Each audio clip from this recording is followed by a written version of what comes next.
What's up, guys? So I've gotten a lot of questions from people asking about recovery, right? Like, you go into the gym and train, and then they say the next day they feel incredibly beat up, and they're wondering if I have any tips on how to not feel so beat up and to recover a little bit faster. And so one of the things that I like to do, I do this once a night. I typically do it when I get home. I'll take a shower, and then I'll do this at home on a yoga mat against the wall. I'll also do this sometimes in the gym once everybody's left. But we just finished a really good training session, and so I wanted to take you guys through some really simple stretches. Later, Hussy. Through some simple stretches that you can do at home or in the gym, whatever, after you're done training, that'll probably make a big difference. So we're primarily going to be targeting the lower body, the hips and the legs. This is where a lot of the problems are caused for me anyway from jiu-jitsu, right? You get those tight hips, which creates a lot of back issues, and you get like your knees and everything just gets tight downstream. Okay, and we'll take a look at a little bit of the pec too. What you'll need is, if you've got access to it, I've got two foam rollers here. If you got one foam roller, it's fine, but I've got a PVC core, more of a hard foam roller. I've got a soft foam roller. If you look at it here, it's a little bit softer, has a lot more give to it. And I've got my belt, and we got a wall. And so I'm gonna take you through the stretches real quick, and guys, hopefully this is helpful to you. All right, guys, so we're gonna start with some basic wall stretches. This is like basic yoga stuff, but again, it's really helpful, and I found a lot of value to these stretches that we're gonna go through. So the way that I'll start off is basically putting my legs straight up against the wall, and I'll just sit here and focus on some deep belly breathing. And again, I'll take about 10 deep breaths, or I'll sit here for maybe 2 minutes. And again, focusing on getting that deep breath into the stomach. I'll go in through the nose, out through the mouth. And again, just go through 10 really good deep breaths, or about 2 minutes. From there, I'll let my legs fall to the side. And again, I'll typically hold each one of these for 10 really deep breaths, or 2 minutes. And again, I'll sit here, just let the legs hang out to the side, and try to relax and just sort of unwind. And again, these stretches are really helpful also for people that have trouble relaxing after training. Sometimes your mind's just racing. Doing some really good deep breathing exercises along with some of these stretches, and not checking your phone right before bed is really good to help wind you down. From here, once we get done with the legs out to the side, we're gonna bring our feet in together, basically do a butterfly stretch, and we can get in here and hold for a little bit. If you wanna get a little deeper on this, you can push against your hands and push down with your hands at the same time, and then relax them, and then you get a little bit deeper from there. Again, hold 10 breaths to 2 minutes. From there, after I've done the butterfly stretch, I'll come up and I'll do a bit of a hamstring stretch. So I'll take my belt, I'm gonna put that belt right at basically the front of the foot, elbows in tight, and I'm just going to keep both legs locked out straight, and this leg's just gonna come right up off the wall. And once you get that stretch feeling, just hang and pull, okay? So then you got your hamstring stretch. From there, I'll make a little space, and again, some people are a little less tight than me. I'm pretty darn tight, especially right now after training, so I'm gonna pull off a little bit, and we're gonna lift, and we're gonna stretch out this side of the hip here. And again, so we'll just lift and pull down. Now the big thing we wanna do is we wanna make sure that our hips are turning or touching the mat. So if like we're up like this because our hips are so tight, go further back to release a little pressure. But right here, I'm just gonna hang, and again, if you wanna get a little deeper, you can assist it with your hand and push in a little bit and move around in the position. Again, taking those deep breaths.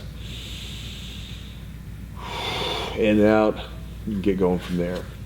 Okay, the next one, guys, we're gonna actually be taking a look at the pec. And so what I'm gonna do is I'm gonna rock to the side. Legs are basically at a 90-degree angle, and I'll typically use a foam roller to rest my head on so I'm not like jacking my neck up. We're gonna take our hands and we're gonna open up this shoulder and the pec here. Again, one of the things that happens a lot of times in jiu-jitsu is that we're constantly doing this tucking in, this pulling, and so these pecs get really tight, so we need to stretch these suckers out. And so when we're going, the key is not to reach with the arm, but to keep the arm in line with the shoulder, and to think about focusing on pushing the shoulder back instead of just reaching with the arm. And again, we'll come down, hold for some deep breaths. And with these, I'll do these where instead of holding just for a really long period of time, I'll come in, I'll hold a couple, do about 2 to 3 breaths, I'll bring it back in and then do it again. And I'll do both sides from there to help open up this pec a little bit. All right, guys, so the last one for the legs that we're gonna do is gonna be right here against something. So you can do this if like this was a couch, you can think about this, or maybe a chair. You can do it against the wall if you're really flexible. Imagine if you're watching this video and if you do jiu-jitsu, you're probably not that flexible. So we're gonna do it against this heavy bag here. And so I'm gonna put my knee down and my leg is raised, okay? And then from here, we're basically in a lunge position. I wanna keep my upper body straight. I don't wanna be leaning back or anywhere like this. And what I'm gonna do is I'm gonna focus on squeezing my butt cheek and pushing my hip forward. I'm trying to get this stretch to the front of my quad, my hip flexor here. And for a lot of you jiu-jitsu guys, you gotta think about this. What are we doing in jiu-jitsu a lot of times? We're all curled up like this, right? So you can think about this hip flexors tucking in. And so a lot of jiu-jitsu guys, I've found that, in myself included at one point, having a lot of lower back issues. Sometimes it's not your lower back, sometimes it's the hip flexors which attach to the lower back. So what we're gonna do from here is we're gonna push and open up, and again, really focusing on the stretch. You should feel it through here. If you wanna make it a little tighter, you can reach or even really extend just a little bit more. And again, hold for 10 deep breaths. And I'll typically pulse with this one a little bit. So I'll push in,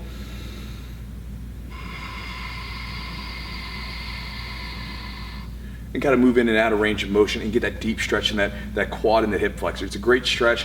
This one's helped out a lot over the years, as I've shared in other videos. Now to the final two. We're gonna take a look at the back and also look at how you can use the foam roller. So with this soft foam roller, if you don't have a soft foam roller, you can also use like some towels that are like bunched up a little bit, something soft. And what I like to do with this one, especially after training, because again, just thinking about what we do in jiu-jitsu, we do this all the time, right? I'm playing butterfly guard over here, kind of bunched up. If you're in regular guard, you're all like curled up like this, and you kind of have to be for our sport. You can't play jiu-jitsu with like correct posture. This doesn't work. So you have to be in it, and it is what it is. But what we want to do is try to counteract it with some corrective exercises or some movements, right? So from here, what I'm going to do is I'm going to put my upper back up here, and I'm just going to relax it. And so thinking about what we're doing is right now we're doing the opposite. So I'm opening all this up. And I'll literally, in this one, I'll just hang for a while. Reach out a little bit if you want to. Just hang for a little bit. And I'll find from doing that one alone, like I'll get up and my posture instantly feels so much better than it did after training. And if you look around after training, just look at some of your training partners after you're done, everybody's kind of like rolled over. So again, soft foam roller, maybe some towels, lay on it and just hang. Again, 2 minutes is easy on this one. You're not even doing anything actively. Now, the foam roller, here's the thing about the foam roller. So the foam roller is great. I don't use it before training, right? I don't want to roll into my muscles beforehand. I use it afterwards. And I'll typically focus on areas where maybe they're more sore than others, or maybe, just sometimes certain parts are beat up. So on the foam roller, you can target big muscle groups like your legs and things like that. Like maybe your quads are really tight, like a lot of people's are. So we can get in there, and what we can do is we can move around on the muscle, and when you find those spots that are a little tight, hang on to them and just sit there for a minute. So just gonna grind into that muscle a little bit, hang, and you'll start to feel almost this pulsing going on, and those muscles will release. And you can just kind of hang out there, and you can move it around. And again, you can target all your big muscles with this one. If you want to target little muscles, you can use either a lacrosse ball, or I really like this peanut, right? This peanut's nice. It's just 2 lacrosse balls been taped together. And what you can do with this little guy is like you can, let's say your shoulder and your delt or something was kind of sore, you could roll it there. You can use this even for your pecs. We said the pecs were tight. You can put this down here and just start to grind in there a little bit in those muscles, and that can make a huge difference, because again, if we can loosen up some of these tight muscles, that'll make it easier. So as I've shared before, when these muscles are too tight and these are not, creates a lot of issues, right? So I've just given you guys a bunch of stretches and a bunch of movements. What I'll do is I'll try to clip them together after the video's over, to sort of make them so you can watch them and try them out yourself. But try those stretches out after you're done training at home, or maybe on the gym, depending on how much time you have. It shouldn't take very long, maybe 20 minutes.